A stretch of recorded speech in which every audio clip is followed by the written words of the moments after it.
The Picture of Dorian Gray, Chapter 11. For years, Dorian Gray could not free himself from the influence of this book. Or perhaps it would be more accurate to say that he never sought to free himself from it. He procured from Paris no less than 9 large paper copies of the first edition, and had them bound in different colors, so that they might suit his various moods and the changing fancies of a nature over which he seemed at times to have almost entirely lost control. The hero, the wonderful young Parisian, in whom the romantic and the scientific temperaments were so strangely blended, became to him a kind of prefiguring type of himself. And, indeed, the whole book seemed to him to contain the story of his own life, written before he had lived it. In one point, he was more fortunate than the novel's fantastic hero. He never knew, never, indeed, had any cause to know, that somewhat grotesque dread of mirrors and polished metal surfaces and still water, which came upon the young Parisian so early in his life, and was occasioned by the sudden decay of a beauty that had once, apparently, been so remarkable. It was with an almost cruel joy, and perhaps in nearly every joy, as certainly in every pleasure, cruelty has its place, that he used to read the latter part of the book, with its really tragic, if somewhat overemphasized, account of the sorrow and despair of one who had himself lost what in others and in the world he had most dearly valued. For the wonderful beauty that had so fascinated Basil Hallward and many others besides him seemed never to leave him, even those who had heard the most evil things about him, and from time to time strange rumors about his mode of life crept through London and became the chatter of the clubs, could not believe anything to his dishonor when they saw him. He had always the look of one who had kept himself unspotted from the world. Men who talked grossly became silent when Dorian Gray entered the room. There was something in the purity of his face that rebuked them. His mere presence seemed to recall to them the memory of the innocence that they had tarnished. They wondered how one so charming and graceful as he was could have escaped the stain of an age that was at once sordid and sensual. Often, on returning home from one of these mysterious and prolonged absences that gave rise to such strange conjecture among those who were his friends, or thought that they were so, he himself would creep upstairs to the locked room, open the door with the key that never left him now, and stand, with a mirror, in front of the portrait that Basil Hallward had painted of him, looking now at the evil and aging face on the canvas, and now at the fair young face that laughed back at him from the polished glass. The very sharpness of the contrast used to quicken his sense of pleasure. He grew more and more enamored of his own beauty, more and more interested in the corruption of his own soul. He would examine with minute care, and sometimes with a monstrous and terrible delight, the hideous lines that seared the wrinkling forehead or crawled around the heavy, sensual mouth, wondering sometimes which were the more horrible, the signs of sin or the signs of age. He would place his white hands beside the coarse, bloated hands of the picture and smile. He mocked the misshapen body and the failing limbs. There were moments, indeed, at night when, lying sleepless in his own delicately scented chamber, or in the sordid room of the little ill-famed tavern near the docks, which, under an assumed name and in disguise, it was his habit to frequent, he would think of the ruin he had brought upon his soul, with a pity that was all the more poignant because it was purely selfish. But moments such as these were rare. That curiosity about life which Lord Henry had first stirred in him as they sat together in the garden of their friend seemed to increase with gratification. The more he knew, the more he desired to know. He had mad hungers that grew more ravenous as he fed them. Yet he was not really reckless, at any rate in his relations to society. Once or twice every month during the winter, and on each Wednesday evening while the season lasted, he would throw open to the world his beautiful house and have the most celebrated musicians of the day to charm his guests with the wonders of their art. His little dinners, in the settling of which Lord Henry always assisted him, were noted as much for the careful selection and placing of those invited as for the exquisite taste shown in the decoration of the table, with its subtle symphonic arrangements of exotic flowers and embroidered cloths and antique plate of gold and silver. Indeed, there were many, especially among the very young men, who saw, or fancied that they saw, in Dorian Gray, the true realization of a type of which they had often dreamed in Eton or Oxford days, a type that was to combine something of the real culture of the scholar with all the grace and distinction and perfect manner of a citizen of the world. To them, he seemed to be of the company of those whom Dante describes as having sought to make themselves perfect by the worship of beauty. Like Gautier, he was one for whom the visible world existed.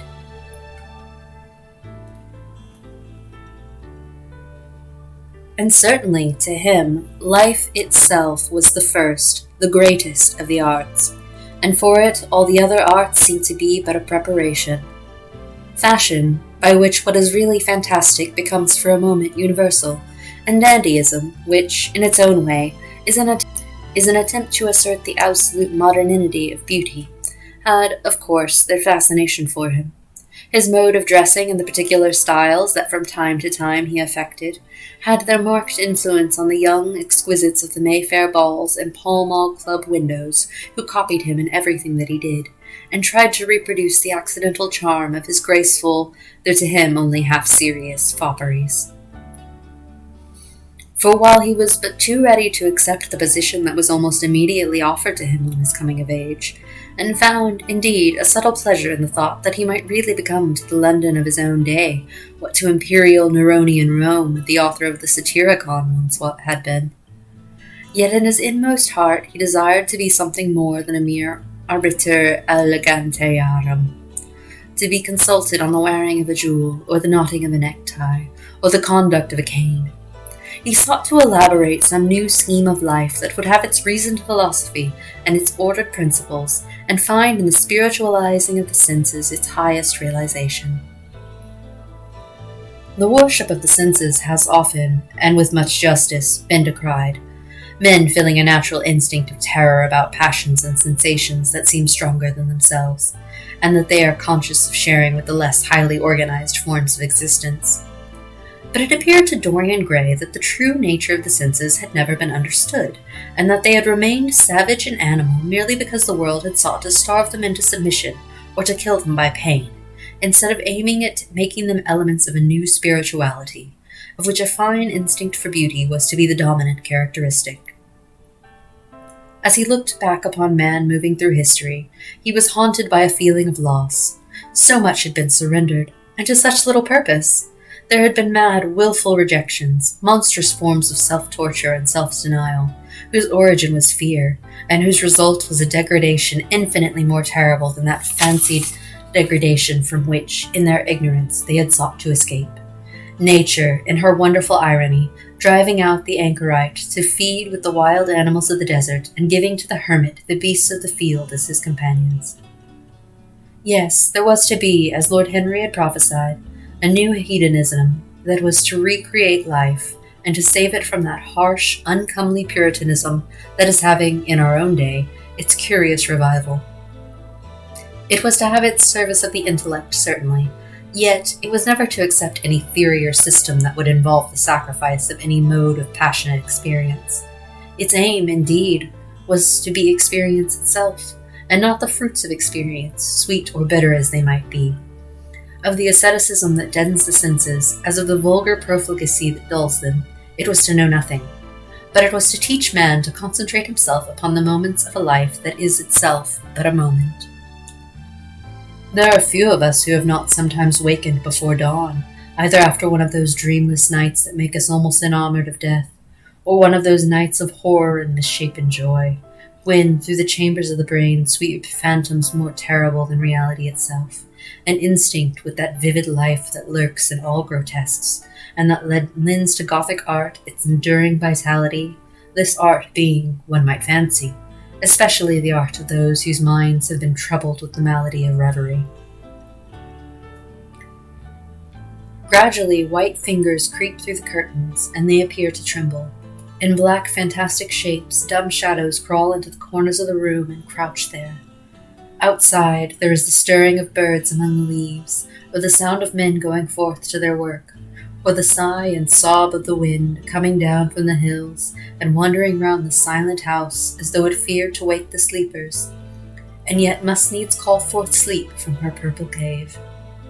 Veil after veil of thin, dusky gauze is lifted, and by degrees the forms and colors of things are restored to them, and we watch the dawn remaking the world in its antique pattern. The wan mirrors get back their mimic life, the flameless tapers stand where we had left them, and beside them lies the half-cut book that we had been studying, or the wired flower that we had worn at the ball, or the letter that we had been afraid to read, or that we had read too often. Nothing seems to us changed. Out of the unreal shadows of the night comes back the real life that we had known. We have to resume it where we had left off, and there steals over us a terrible sense of the necessity for the continuance of energy in the same wearisome round of stereotyped habits or a wild longing.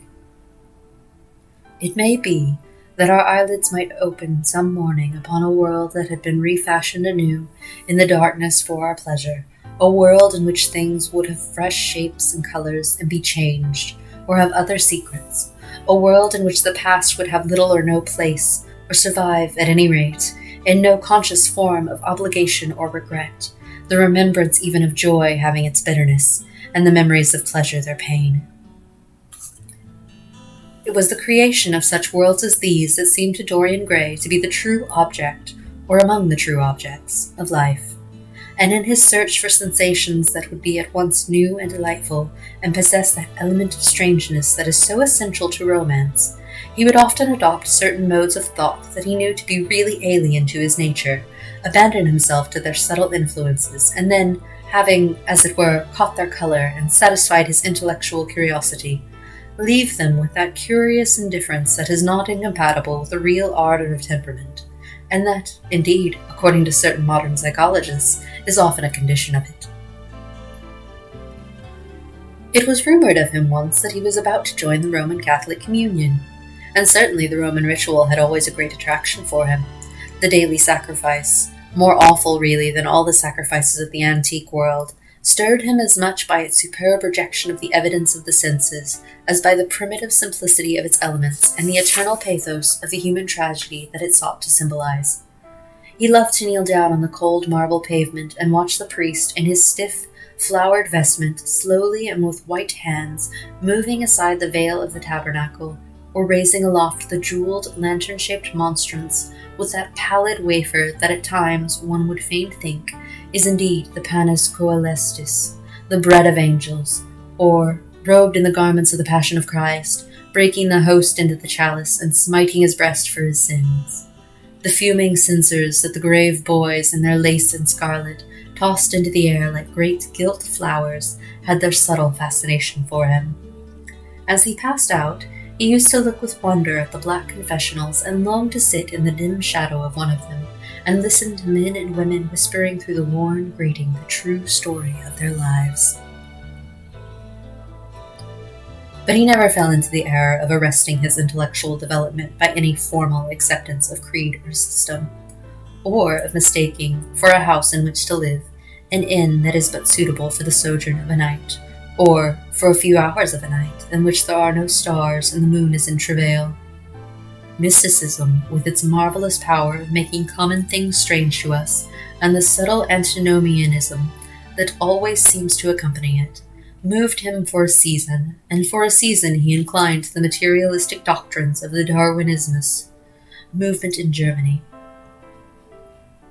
and found a curious pleasure in tracing the thoughts and passions of men to some pearly cell in the brain, or some white nerve in the body, delighting in the conception of the absolute dependence of the spirit on certain physical conditions, morbid or healthy, normal or diseased.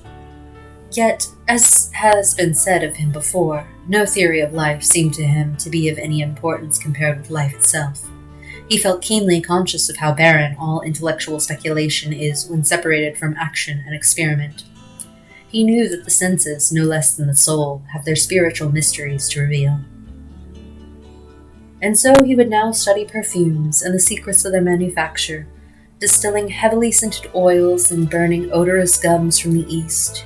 He saw that there was no mood of the mind that had not its counterpart in the sensuous life, and set himself to discover their true relations, wondering what there was in frankincense that made one mystical, and in ambergris that stirred one's passions, and in violets that woke the memory of dead romances, and in musk that troubled the brain, and in champak that stained the imagination, and seeking often to elaborate a real psychology of perfumes, and to estimate the different influences of sweet-smelling roots, and scented pollen-laden flowers, or aromatic balms, and of dark and fragrant woods, of spikenard that sickens, of hovinia that makes men mad, and of aloes that are said to be able to expel melancholy from the soul.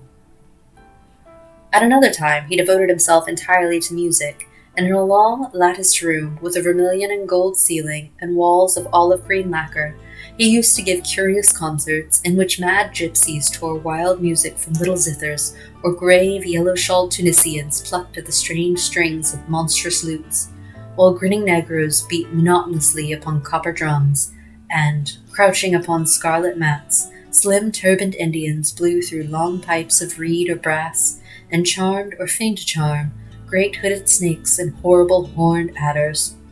The harsh intervals and shrill discords of barbaric music stirred him at times when Schubert's Grace and Chopin's Beautiful Sorrows and the mighty harmonies of Beethoven himself fell unheeded on his ear.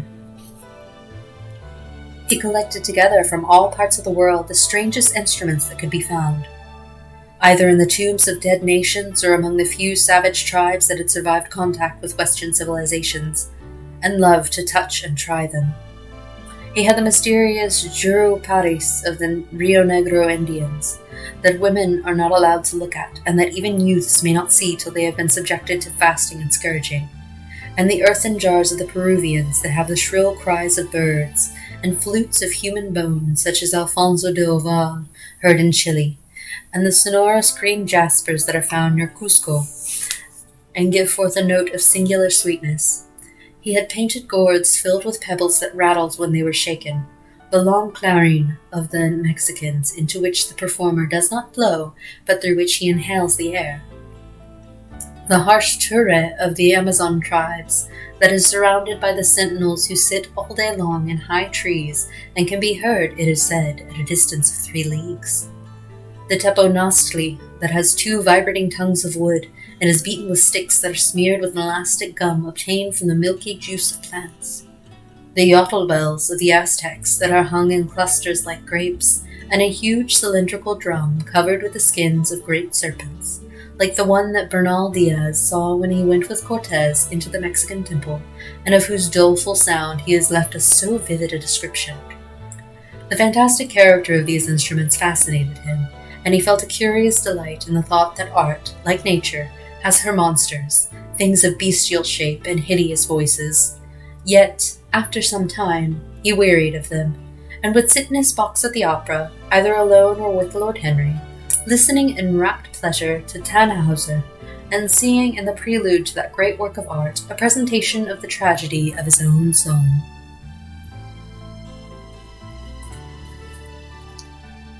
On one occasion he took up the study of jewels, and appeared at a costume ball as Anne de Joyeuse, Admirale de France, in a dress covered with 560 pearls. This taste enthralled him for years, and indeed may be said never to have left him. He would often spend a whole day settling and resettling in their cases the various stones that he had collected, such as the olive-green chrysoberyl that turns red by lamplight, the cymophane with its wire-like line of silver, the pistachio-colored peridot, rose-pink and wine-yellow topazes, carbuncles of fiery scarlet with tremulous four-rayed stars, flame-red cinnamon stones, orange and violet spinels, and amethyst with their alternate layers of ruby and sapphire. He loved the red gold of the sunstone, and the moonstone's pearly whiteness, and the broken rainbow of the milky opal. He procured from Amsterdam 3 emeralds of extraordinary size and richness of color, and had a turquoise de la Vieille Roche that was the envy of all the connoisseurs. He discovered wonderful stories also about jewels. In Alfonso's Clericalis Disciplina, a serpent was mentioned with eyes of real jacinth, and in the romantic history of Alexander, the conqueror of Amathia was said to have found in the vales of Jordan snakes with collars of real emeralds growing on their backs. There was a gem in the brain of the dragon, Philostratus told us, and by the exhibition of golden letters and a scarlet robe, the monster could be thrown into a magical sleep and slain. According to the great alchemist Pierre de Boniface, the diamond rendered a man invisible, and the agate of India made him eloquent. The cornelian appeased anger, and the hyacinth provoked sleep, and the amethyst drove away the fumes of wine. The garnet cast out demons, and the hydropicus deprived the moon of her color. The selenite waxed and waned with the moon, and the meloceus that discovers thieves could be affected only by the blood of kids. Leonardus Camillus had seen a white stone taken from the brain of a newly killed toad that was a certain antidote against poison. The bezoar, that was found in the heart of the Arabian deer, was a charm that could cure the plague. In the nest of Arabian birds was the aspalates that, according to Democritus, kept the wearer from any danger by fire. The king of Ceylon rode through his city with a large ruby in his hand at the ceremony of his coronation. The gates of the palace of John the priest were made of sardius, with the horn of the horned snake inwrought, so that no man might bring poison within. Over the gable were 2 golden apples, in which were 2 carbuncles, so that the gold might shine by day and the carbuncles by night. In Lodge's strange romance, A Marguerite of America, it was stated that in the chamber of the queen one could behold all the chaste ladies of the world, enchased out of silver, looking through fair mirrors of chrysolites, carbuncles, sapphires, and green emeralds. Marco Polo had seen the inhabitants of Zipangu place rose-colored pearls in the mouths of the dead. A sea monster had been enamored of the pearl that the diver brought to King Perozes, and had slain the thief, and mourned for 7 moons over its loss. When the Huns lowered the king into the great pit, he flung it away, Procopius tells the story. Nor was it ever found again, though the Emperor Anastasius offered 500 weight of gold pieces for it. The king of Malabar had shown to a certain Venetian a rosary of 304 pearls, one for every god that he worshipped. When the Duke of Valentinois, son of Alexander VI, visited Louis XII of France, his horse was loaded with gold leaves, according to Brantôme, and his cap had double rows of rubies that threw out a great light. Charles of England had ridden in stirrups hung with 421 diamonds. Richard II had a coat valued at 30,000 marks, which was covered with ballast rubies. Hall described Henry VIII on his way to the Tower previous to his coronation as wearing a jacket of raised gold, the placard embroidered with diamonds and other rich stones, and a great baldric about his neck of large balasses. The favourites of James I wore earrings of emerald set in gold filigrane. Edward II gave to Piers Gaveston a suit of red gold armour studded with jacinths, and a collar of gold roses set with turquoise stones, and a skull cap parsemé with pearls. How are you? Henry II wore jewelled gloves reaching to the elbow, and had a hawk glove sewed with 12 rubies and 52 great orients. The ducal hat of Charles the Rash, the last Duke of Burgundy of his race, was hung with pear-shaped pearls and studded with sapphires. How exquisite life had once been! How gorgeous in its pomp and decoration! Even to read of the luxury of the dead was wonderful. Then he turned his attention to embroideries, and to the tapestries that performed the office of frescoes in the chill rooms of the northern nations of Europe. As he investigated the subject, and he always had an extraordinary faculty of becoming absolutely absorbed for the moment in whatever he took up, he was almost saddened by the reflection of the ruin that time brought on beautiful and wonderful things. He, at any rate, had escaped that. Summer followed summer, and the yellow jonquils bloomed and died many times, and nights of horror repeated the story of their shame. But he was unchanged. No winter marred his face or stained his flower-like bloom. How different it was with material things! Where had they passed to? Where was the great crocus-colored robe on which the gods fought against the giants that had been worked by brown girls for the pleasure of Athena? Where the huge velarium that Nero had stretched across the Colosseum at Rome, that Titan sail of purple on which was represented the starry sky, and Apollo driving a chariot drawn by white, gilt-reined steeds? He longed to see the curious table napkins wrought for the priest of the sun, on which were displayed all the dainties and viands that could be wanted for a feast. The mortuary cloth of King Chilperic, with its 300 golden bees, the fantastic robes that excited the indignation of the Bishop of Pontus, and were figured with lions, panthers, bears, dogs, forests, rocks, hunters, all, in fact, that a painter can copy from nature. And the coat that Charles of Orleans once wore, on the sleeves of which were embroidered the verses of a song beginning, Madame, je suis tout joyeux, the musical accompaniment of the words being wrought in gold thread, and each note of square shape in those days, formed with 4 pearls. He read of the room that was prepared at the palace of Rheims for the use of Queen Joan of Burgundy, and was decorated with 1,321 parrots, made embroidery emblazoned with king's arms, and 561 butterflies, whose wings were similarly ornamented with the arms of the queen, the whole worked in gold. Catherine de' Medici had a morning bed made for her of black velvet powdered with crescents and suns. Its curtains were of damask with leafy wreaths and garlands, figured upon a gold and silver ground, and fringed along the edges with broideries of pearls, and it stood in a room hung with rows of the queen's devices in cut black velvet upon cloth of silver. Louis XIV had gold-embroidered caryatides 15 feet high in his apartment. The state bed of Sobieski, King of Poland, was made of Smyrna gold brocade, embroidered in turquoises with verses from the Quran. Its supports were of silver gilt, beautifully chased, and profusely set with enameled and jeweled medallions. It had been taken from the Turkish camp before Vienna, and the standard of Mohammed had stood beneath the tremulous gilt of its canopy. And so, for a whole year, he sought to accumulate the most exquisite specimens that he could find of textile and embroidered work, getting the dainty Delhi muslins, finely wrought with gold thread palmates, and stitched over with iridescent beetles' wings, the dhaka gauzes, that from their transparency are known in the East as woven air and running water and evening dew.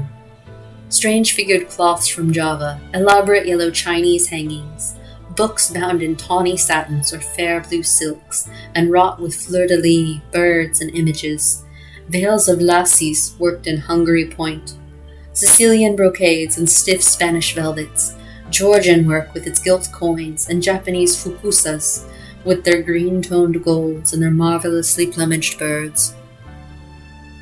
He had a special passion also for ecclesiastical vestments, as indeed he had for everything connected with the service of the church. In the long cedar chests that lined the west gallery of his house, he had stored away many rare and beautiful specimens of what is really the raiment of the bride of Christ, who must wear purple and jewels and fine linen, that she may hide the pallid, macerated body that is worn by the suffering that she seeks for, and wounded by self-inflicted pain. He possessed a gorgeous cope of crimson silk and gold thread damask, figured with a repeating pattern of golden pomegranates set in 6-petaled formal blossoms, beyond which on either side was the pineapple device wrought in seed pearls. The orphreys were divided into panels representing scenes from the life of the Virgin, and the coronation of the Virgin was figured in colored silks upon the hood. This was Italian work of the 15th century. Another cope was of green velvet, embroidered with heart-shaped groups of acanthus leaves, from which spread long-stemmed white blossoms, the details of which were picked out with silver thread and colored crystals. The Morse bore a seraph's head in gold thread raised work. The orphreys were woven in a diaper of red and gold silk, and were starred with medallions of many saints and martyrs, among whom was Saint Sebastian. He had chasubles also of amber-colored silk and blue silk and gold brocade and yellow silk damask and cloth of gold, figured with representations of the Passion and Crucifixion of Christ, and embroidered with lions and peacocks and other emblems, dalmatics of white satin and pink silk damask, decorated with tulips and dolphins and fleur-de-lis, altar frontals of crimson velvet and blue linen, and many corporals, chalice veils, and sudaria. In the mystic offices to which such things were put, there was something that quickened his imagination. For these treasures, and everything that he collected in his lovely house, were to be to him means of forgetfulness, modes by which he could escape, for a season, from the fear that seemed to him at times to be almost too great to be borne. Upon the walls of the lonely, locked room where he had spent so much of his boyhood, he had hung with his own hands a terrible portrait whose changing features showed him the real degradation of his life, and in front of it had draped the purple and gold pall as a curtain. For weeks he would not go there, would forget the hideous painted thing, and get back his light heart, his wonderful joyousness, his passionate absorption in mere existence. Then, suddenly, some night he would creep out of the house, go down to dreadful places near Bluegate Fields, and stay there day after day until he was driven away. On his return, he would sit in front of the picture, sometimes loathing it in himself, but filled, at other times, with that pride of individualism that is half the fascination of sin, and smiling with secret pleasure at the misshapen shadow that had to bear the burden that should have been his own. After a few years, he could not endure to be long out of England, and gave up the villa that he had shared at Trouville with Lord Henry, as well as the little white walled-in house at Algiers, where they had more than once spent the winter. He hated to be separated from the picture that was such a part of his life, and was also afraid that during his absence someone might gain access to the room, in spite of the elaborate bars that he had caused to be placed upon the door. He was quite conscious that this would tell them nothing. It was true that the portrait still preserved, under all the foulness and ugliness of the face, its marked likeness to himself. But what could they learn from that? He would laugh at anyone who tried to taunt him. He had not painted it. What was it to him how vile and full of shame it looked? Even if he told them, would they believe it? Yet he was afraid. Sometimes when he was down at his great house in Nottinghamshire, entertaining the fashionable young men of his own rank, who were his chief companions, and astounding the county by the wanton luxury and gorgeous splendor of his mode of life, he would suddenly leave his guests and rush back to town to see that the door had not been tampered with, and that the picture was still there. What if it should be stolen? The mere thought made him cold with horror. Surely the world would know his secret then. Perhaps the world already suspected it.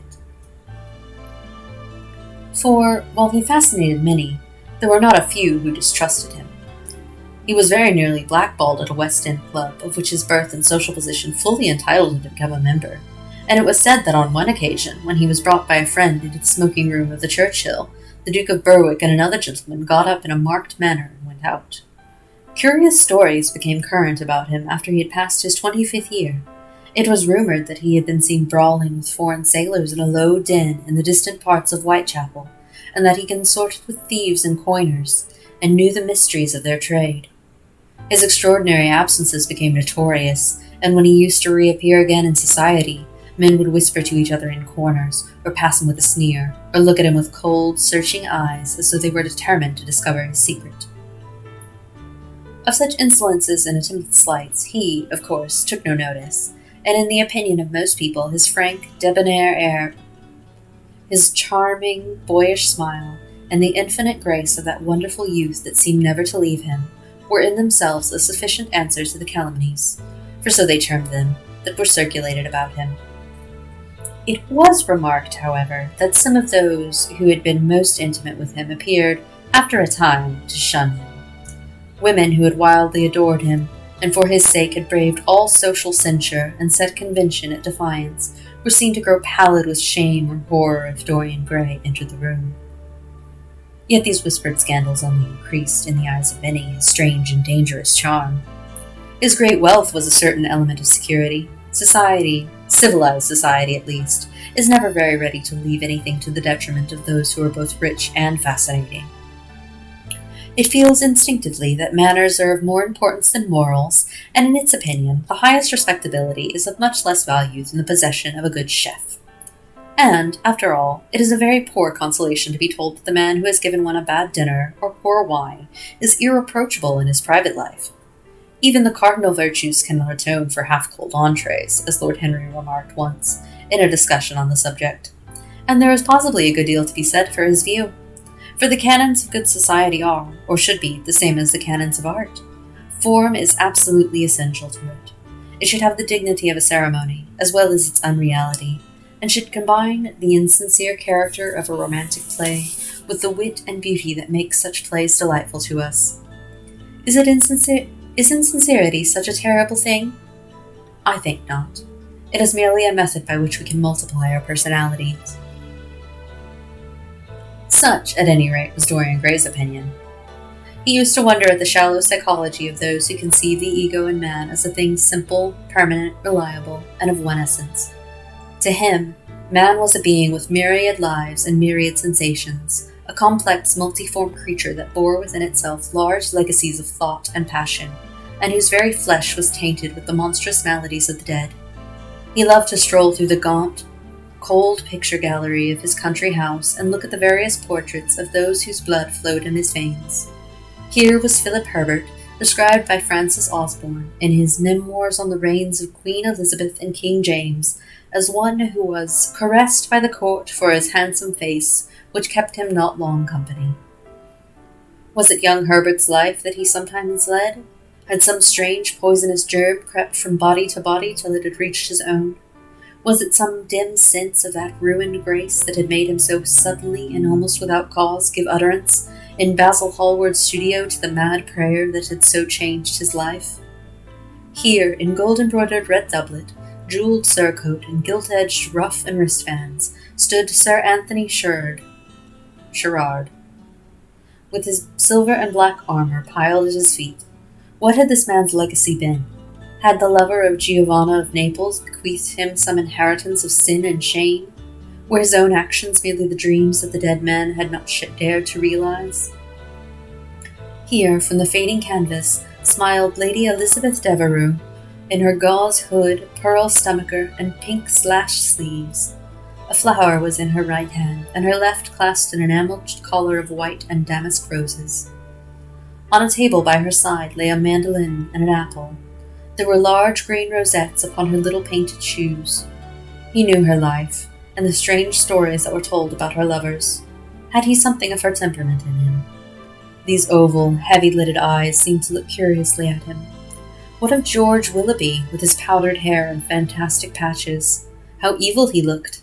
The face was saturnine and swarthy, and the sensual lips seemed to be twisted with disdain. Delicate lace ruffles fell over the lean yellow hands that were so overladen with rings. He had been a macaroni of the 18th century and the friend, in his youth, of Lord Ferrars. What of the second Lord Beckenham, the companion of the Prince Regent in his wildest days, and one of the witnesses of the secret marriage with Mrs. Fitzherbert?